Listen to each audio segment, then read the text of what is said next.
Está começando agora mais um episódio da série Letramento Racial, Conceitos Afro-Brasileiros e Afins, um podcast dedicado a discutir palavras, ideias e conceitos fundamentais para compreender as relações étnico-raciais no Brasil.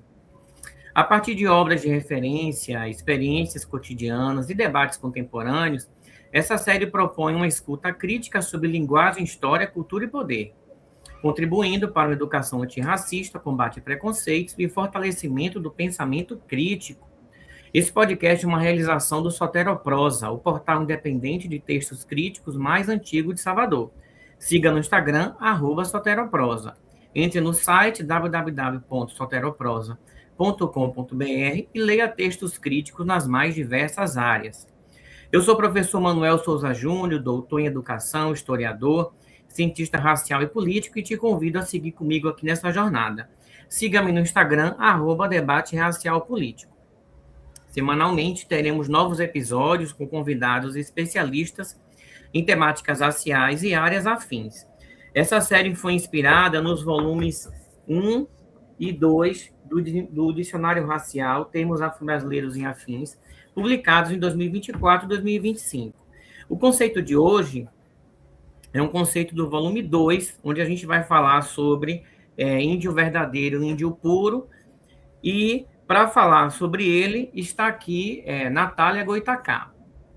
Ela é filósofa com pós-graduação em orientação educacional, integrante do povo Goitacá, professora da Prefeitura Municipal de Duque de Caxias, Rio de Janeiro, palestrante sobre a temática indígena, culturas e cosmovisões indígenas.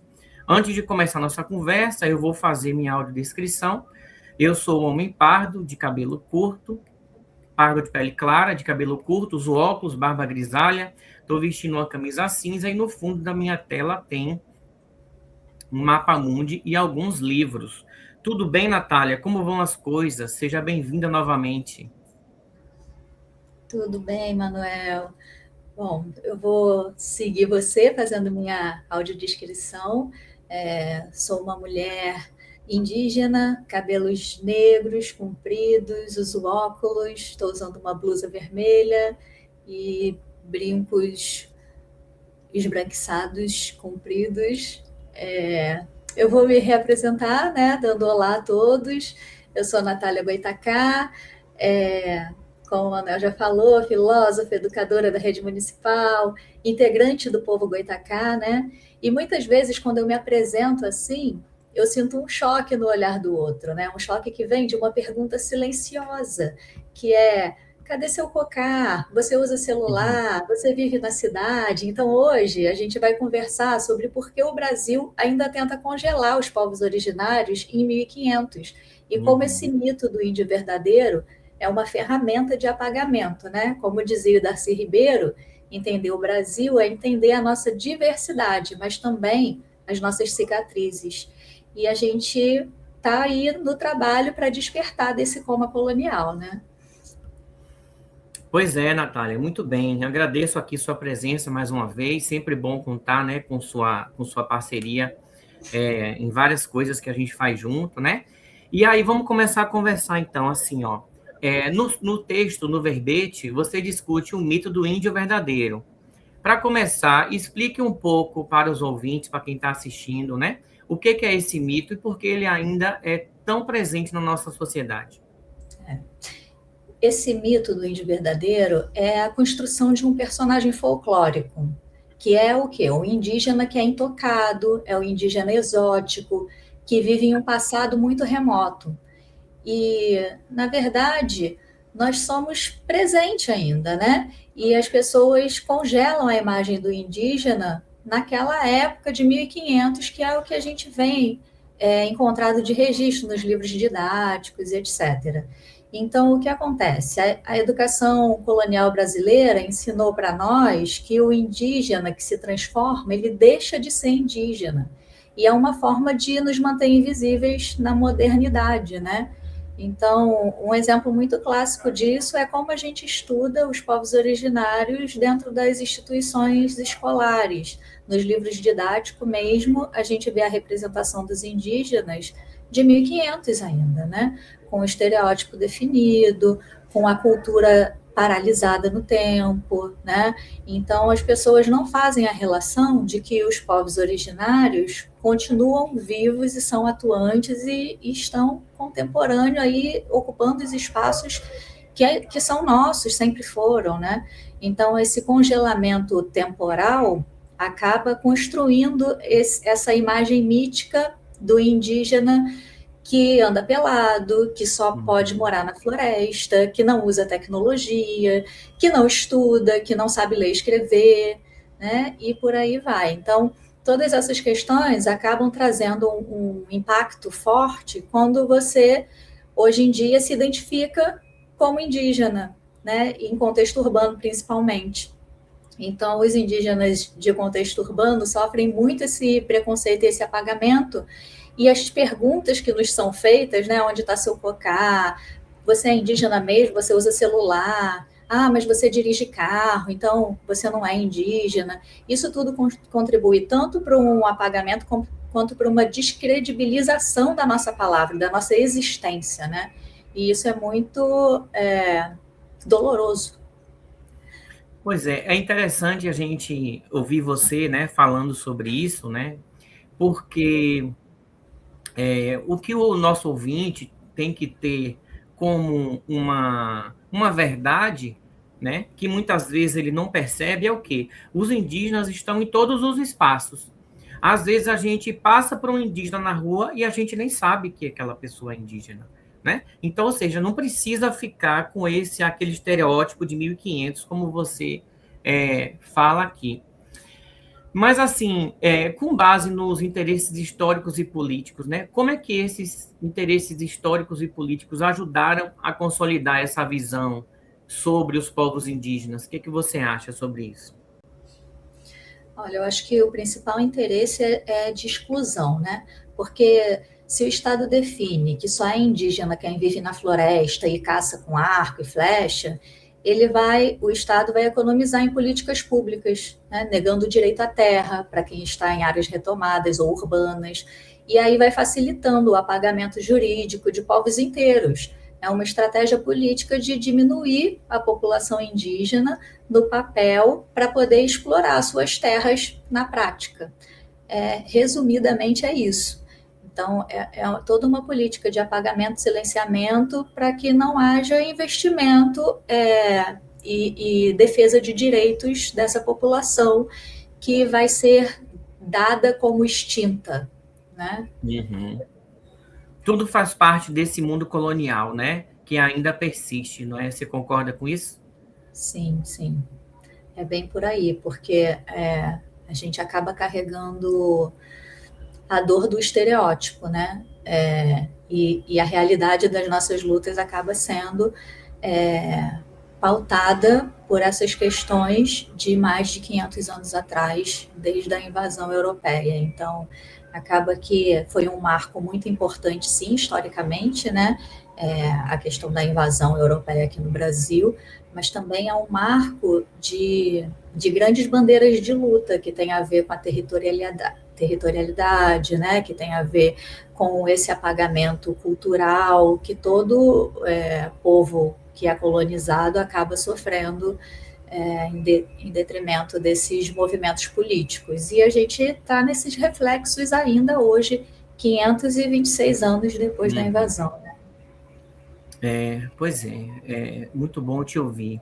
Agora, sim, no seu texto, você afirma que existe uma visão romantizada, né, dos povos indígenas. Como é que isso pode acabar ignorando os desafios reais enfrentados por essas comunidades, né? Quais são os principais problemas que essa romantização causa na nossa sociedade, na educação, né? No tecido social, de um modo geral? Quando essa romantização aparece, ela vai ignorando as dores. Né? Quem vê o indígena como um ser de luz, bucólico, não quer ver o indígena que luta contra o marco temporal, por exemplo, que sofre com o mercúrio do garimpo, né? Com a falta de saneamento básico. Então, essa romantização, ela nos retira a humanidade e a agência política também. Né? É muito raro a gente ver as notícias dos indígenas hoje em dia com o papel de protagonistas, né, da sua própria história. Então, a gente tem ainda essa ideia de que o indígena precisa ser tutelado, que precisa de alguém para falar por ele, né? Enquanto que a gente está cavando espaços para ter protagonismo e colocar a nossa voz e as nossas defesas das nossas pautas e bandeiras de luta, que são lutas extremamente essenciais para a existência e sobrevivência dos povos originários, né? A questão do território, a questão das privatizações dos rios, que está acontecendo com muita força, né, recentemente, as invasões dos territórios pelos garimpeiros, e até mesmo os territórios que têm aldeias instaladas que sofrem com falta de saneamento, com falta de acesso à educação, à saúde, né? Até o próprio transporte, que também é um fator determinante para que a gente possa se locomover tanto para trabalhar quanto para estudar. Enfim, são questões que a romantização acaba excluindo, né, quando a gente é colocado como o indígena é aquele que tem o bem viver, né, que sabe viver bem na natureza, que vive integrado, só deixar no meio da floresta e que ele se vira de boa, né? Não é uma mentira total, mas também na atualidade a gente precisa entender os contextos históricos e socioeconômicos que envolvem a existência de uma pessoa. E a gente não está paralisado no tempo, né? Como a gente falou desde o começo, não dá para encarar o modo de vida do indígena como aquele modo de vida que foi conhecido quando a invasão europeia se instalou no Brasil. Então, a gente ainda carrega muitos hábitos, muito da cultura de 1500, porém, toda a cultura é viva, né? A gente não para no tempo. Então, a gente também precisa estabelecer outros tipos de relações e outros tipos de cuidados para a manutenção da nossa existência. Então, essa romantização acaba prejudicando nesse sentido. Muito bom conversar contigo, entender um pouco melhor essa situação, né? Até para as pessoas que não têm esse convívio, esse conhecimento. Agora, sim, muitas pessoas falam dos indígenas, né, como se fosse um único grupo, aquele único grupo que Colombo chegou aqui, né? Pedro Álvares Cabral chegou aqui e chamou todo mundo de índio, né? Então, muitas pessoas ainda falam assim. Como é que a gente pode entender melhor a diversidade cultural, histórica, social dos povos indígenas e respeitá-los, né? Aqui na nossa sociedade, em pleno século XXI? Eu acho que a melhor forma de fazer isso é olhar para a complexidade, né? Tentar não simplificar as coisas, tentar não colocar todo mundo no mesmo saco, como a gente costuma dizer. Então, assim, como Darcy Ribeiro ele descreve no livro chamado Povo Brasileiro, nós somos uma matriz fundamental, mas plural. Existem centenas de povos com línguas e costumes diferentes, né? Então, assim, ser Goitacá no Rio de Janeiro é uma experiência distinta de ser Yanomami, mas ambas são identidades originárias legítimas, né? E assim como nós temos mais de 300 etnias, mais de 200 línguas, nós temos também essa questão da diversidade cultural, no dia a dia, das pinturas, do tipo de vestimenta, do tipo de cocá, das músicas, da sonoridade da língua, dos troncos linguísticos, né? Então, assumir e se conscientizar que existe essa complexidade já faz a gente ter um olhar de respeito um pouco maior, porque quando a gente coloca todo mundo no mesmo balaio, é como se a gente dissesse que não existe essa complexidade ou essa individualidade de cada povo que é essencial para cada existência, né? Com certeza. Em um trecho muito forte do seu texto, você menciona perguntas como: você é índio de verdade, né? Índio usa celular, índio dirige, né? Índio tem carro, né? Então, você até já falou um pouco aqui sobre isso, mas como é que essas perguntas podem revelar formas sutis de preconceito, né? E desconhecimento, de ignorância na nossa sociedade? Essas perguntas todas, elas são tão apunhaladas, assim, elas apunhalam com tamanha força que a gente que revela um preconceito estrutural, né? Porque cada pergunta dessa obriga a gente a justificar a nossa existência. Então, assim, essas perguntas mostram que a sociedade brasileira não aceita o indígena como seu contemporâneo, né? Então, você começa a duvidar, de fato, se você é indígena por não estar na floresta, se você é indígena por estar usando celular, e você fica, poxa, realmente não tem a ver com a cultura dos meus antepassados, né? Mas é tão mais complexo do que isso quando a gente vai falar de cultura, quando a gente vai falar de manutenção dessa cultura e de existência, né? A gente tem que considerar diversos fatores e também os recortes temporais. Então, assim, é muito comum a gente ter que provar que nós somos indígenas. E isso gera uma conexão de muita fragilidade para a gente, né? No sentido em que você tem que provar que você é indígena para o outro, ter que convencer o outro de que existe indígena e que não está parado no tempo, isso acaba nos diminuindo de alguma forma.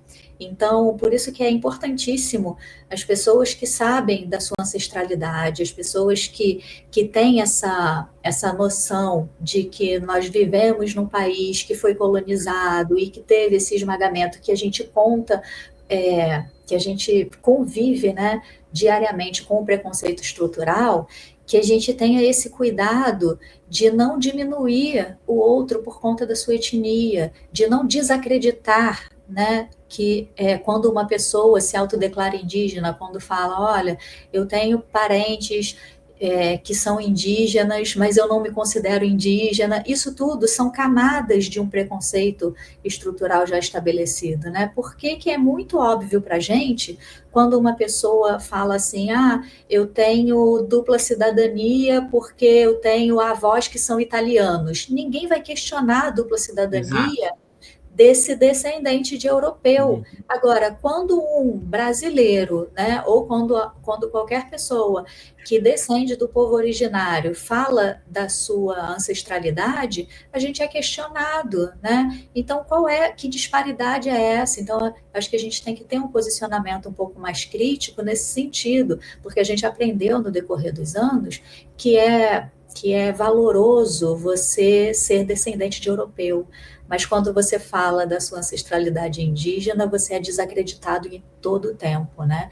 E a gente precisa ter orgulho das nossas raízes e para a gente se encontrar e saber mesmo os nossos caminhos, né? Os próximos passos, porque a gente fica desorientado quando a gente se desconecta da nossa ancestralidade. E desconectado no sentido de posicionamento político no mundo mesmo, né?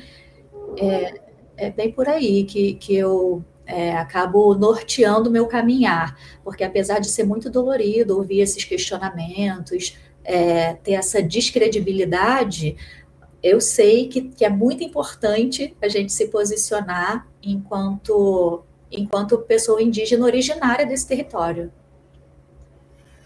É interessante, né, a gente pensar assim, na sua fala aí, me veio na cabeça a questão de que o homem branco, cis, né, ele nunca precisa provar nada. Já todos os outros, as outras minorias ou grupos minoritarizados, né, nem sempre minorias, populacional, vamos dizer assim, em quantidade, mas esses grupos precisam sempre provar alguma coisa para todos. Então, o indígena que você está falando aí muito bem, tem que provar constantemente que é uma pessoa indígena, que é uma pessoa com essa ancestralidade indígena, né? A gente vai para o pardo tem que provar na banca de heteroidentificação de que ele é pardo, né?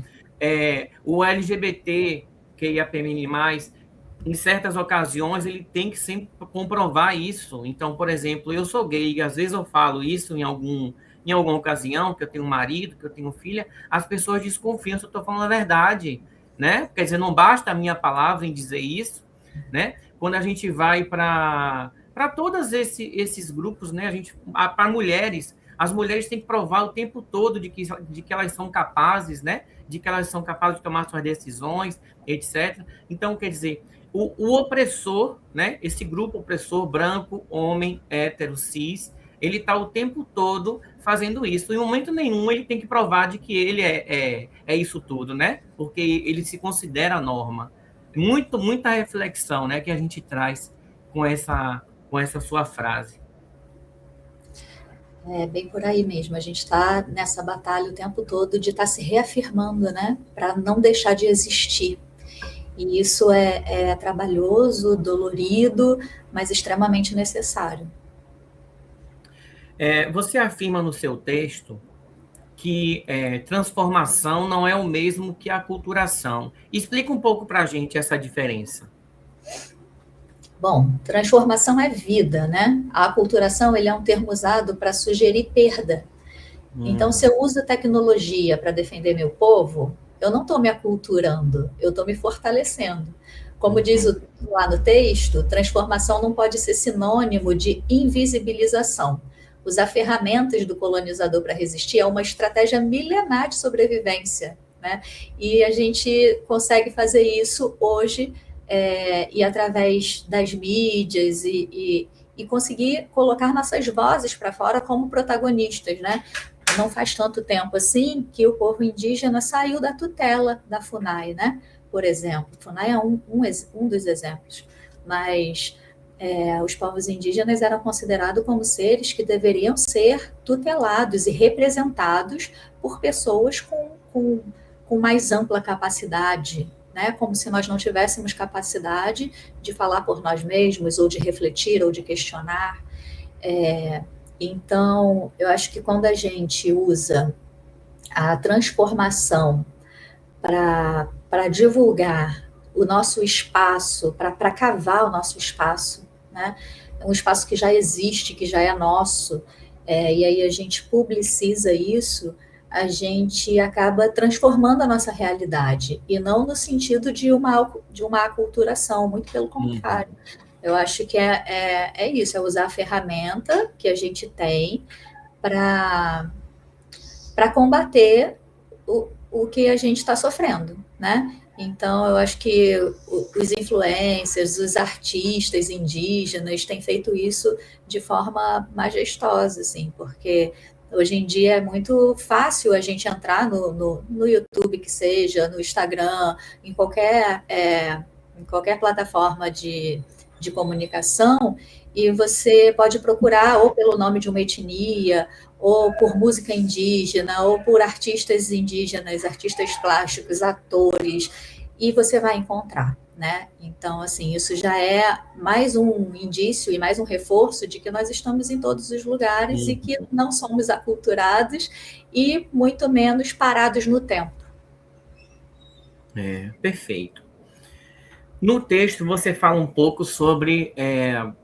você consultou, né, para fazer seu texto, o antropólogo Eduardo Viveiros de Castro, né? Você afirma que, trazendo uma fala dele, né, no Brasil todo mundo é índio, exceto quem não é.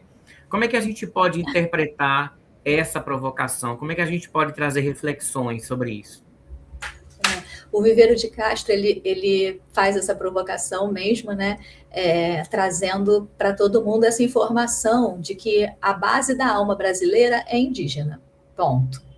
E aí, o brasileiro que se diz misturado, entre aspas, né, muitas vezes é um indígena que foi destribalizado à força pela colonização. Todos nós temos essa raiz, mas a gente foi ensinado a olhar para ela com um distanciamento, né, como se fosse a história do outro e não a nossa. Então, assim, tem uma história que eu sempre repito, que é a minha própria história, que é o seguinte: eu passei anos da minha vida, hoje vou fazer 45 anos, né, no final de maio, então, assim, eu passei praticamente uns 20 e poucos anos da minha vida ouvindo minha avó contar as histórias sobre a avó dela, que era aldeada, né, que era indígena, da etnia Goitacá. Então, olha só que riqueza. A gente sabia a etnia, sabia de onde ela veio, qual foi o território, qual foi a história.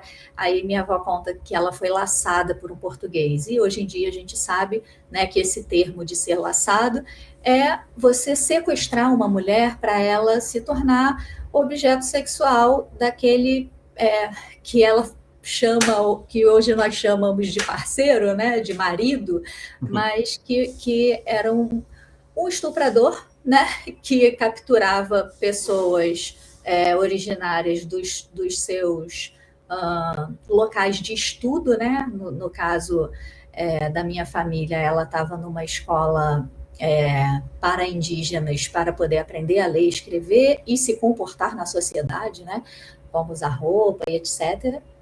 E aí minha avó vivia contando para gente que era uma mulher que se recusava a falar muito português, né, mas que conversava com as crianças e que trazia muita riqueza cultural, porque ela falava muito sobre a questão do território, sobre a cultura. Então, assim, a gente cresceu ouvindo minha avó reproduzir essas histórias, mas contando com um distanciamento, porque quando eu perguntava para ela, mas vó, você é indígena? Ela falava, então, a avó era, porque a avó foi tirada da aldeia, mas a gente já nasceu na cidade, a gente já misturou, né? A gente misturou com português, a gente misturou com espanhol. Então, a gente ouvia na família essa história com um certo distanciamento, né? Então, assim, o indígena é aquele indígena, entre aspas, puro, que está lá na aldeia, que pode até ter uma mistura ou outra com outra etnia, né? E isso era muito comum. Mas depois que você se desterritorializa, você acaba sendo desconsiderado, né? E aí uma coisa muito forte que ela falava era assim, a gente não sabe mais a língua, a gente não sabe, a gente não participa mais das nossas cerimônias tradicionais. E ela falava isso com tristeza. E aí, conforme eu fui ficando adulta e estudando mais as coisas, e aí eu comecei a questionar, eu falava, vó, olha, se a gente não sabe a língua, se a gente não está dentro da floresta, do nosso território, na nossa aldeia, foi porque destruíram o nosso lugar, né? Então, não é porque nós deixamos de ser. Nós estamos sobrevivendo hoje por estratégias que cada um vai encontrar a sua. Então, independe se a gente está na cidade, se a gente está numa aldeia, a nossa identidade permanece a mesma. Nós continuamos sendo indígenas, porque filho de indígena vai ser indígena, né? E aí, com essa mudança de chave, minha avó também começa a falar, você tem toda a razão, a gente é indígena. Eu tinha vergonha de falar porque a gente era muito criticado, era apontado na rua, e minha mãe também sofreu, né, muitos ataques racistas, né, na escola e tudo. Então, minha avó acabava ensinando a gente esconder a nossa identidade. E hoje em dia, com o fortalecimento dos movimentos indígenas mesmo, né, a gente vem se reunindo, se reorganizando, se reagrupando e ganhando força. Então, quando a gente está no coletivo, também é uma forma da gente conseguir se fortalecer. E hoje em dia, minha avó viva ainda, hoje tem 95 anos, está assumidamente indígena, né?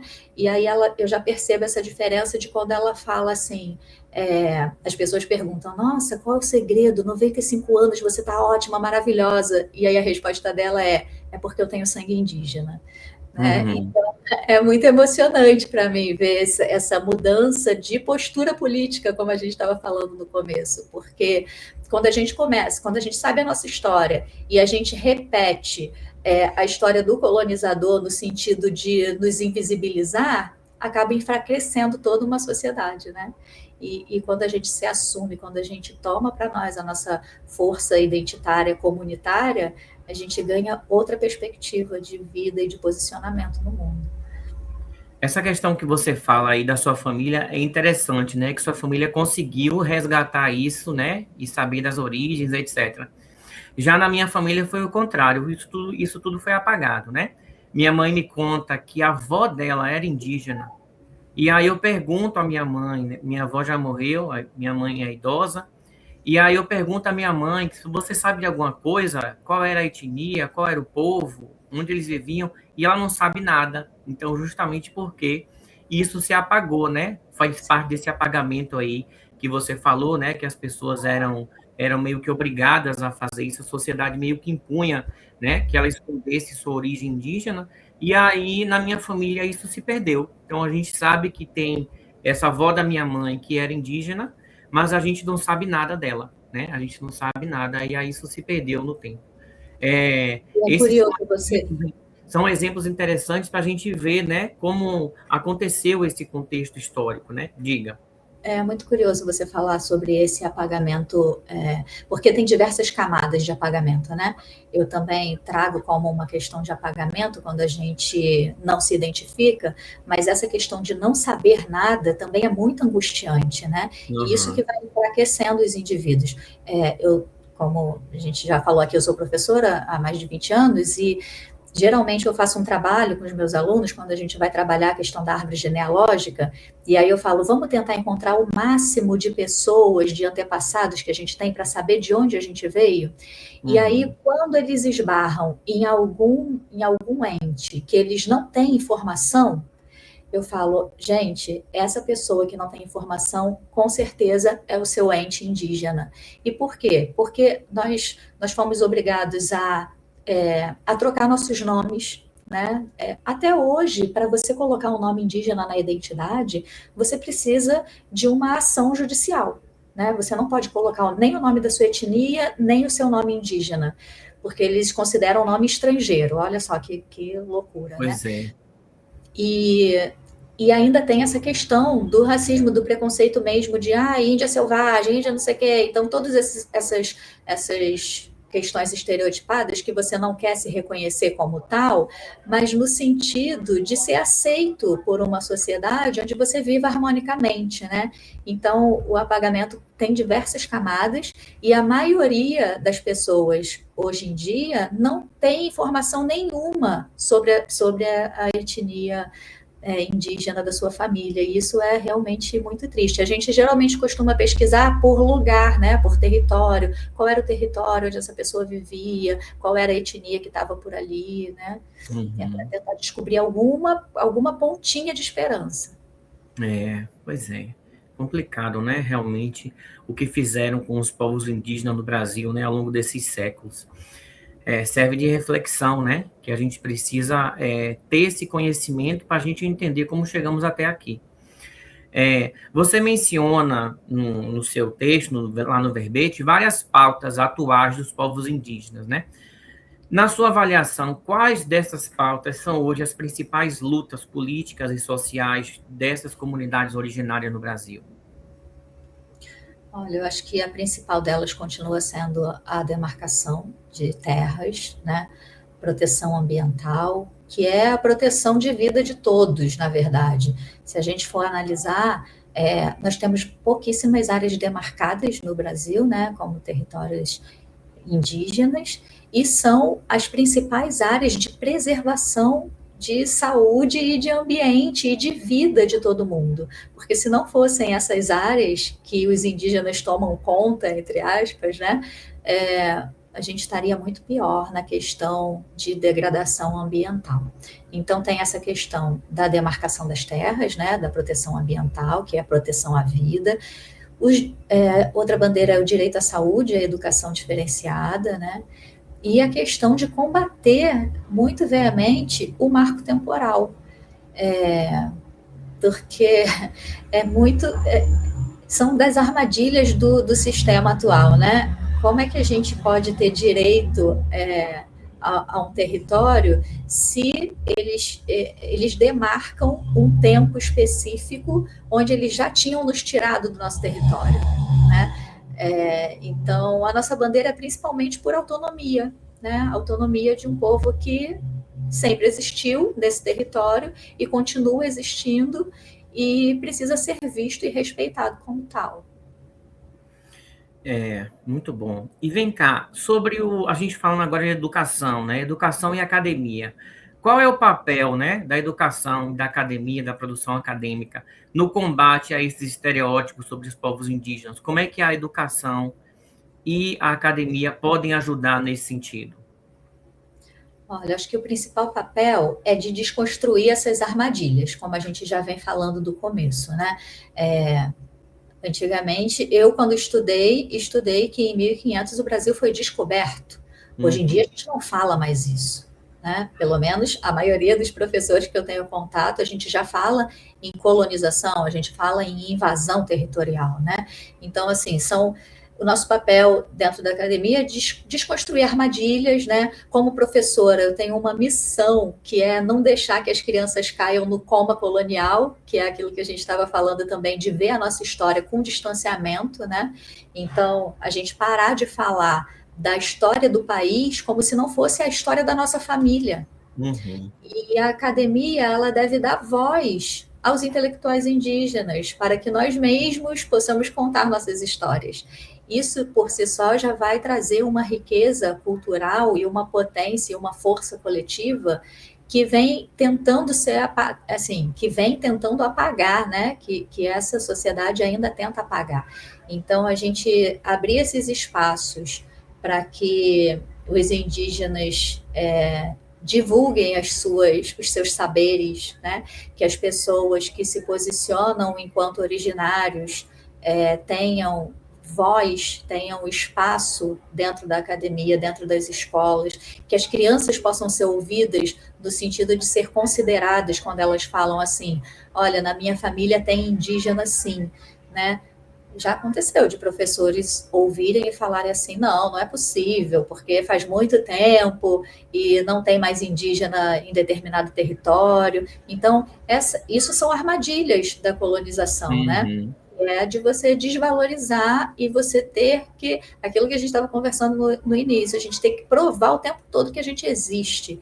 E isso faz parte do racismo estrutural que a gente precisa combater, e eu acho que a academia é um dos principais pilares de combate a essa estrutura racista. Perfeito, né? Eu concordo contigo também nessa questão. Agora, Natália, nos encaminhando para o final, né? Eu já agradeço aqui novamente a sua participação. Eu informo para quem está aqui assistindo que esse verbete está no Dicionário Racial, volume 2, né? Índio Verdadeiro, Índio Puro, onde Natália desconstrói essa questão desse mito, né? E, Natália, para a gente encerrar, então, que reflexão você gostaria, né, de deixar para quem ainda carrega essa ideia de que existe um índio verdadeiro, né? Como é que essa pessoa pode abrir a mente com relação a isso e pode também servir de agente multiplicador de barrar, né, de romper com esse estereótipo? Conta para a gente um pouco e aí você dá suas palavras finais também. Eu acho que na verdade, é um apelo para que a gente deixe de procurar o indígena nos livros de história e a gente comece a procurar do nosso lado, né? Eu acho que o índio verdadeiro é aquele que sobreviveu a 500 anos de tentativa de extermínio e ainda assim consegue sorrir, ensinar, lutar, né?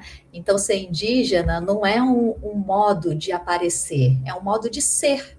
Né? E eu gosto muito de falar que, assim, gosto de citar o Nego Bispo nesse sentido, que ele falava assim, nós, povos da circularidade, né?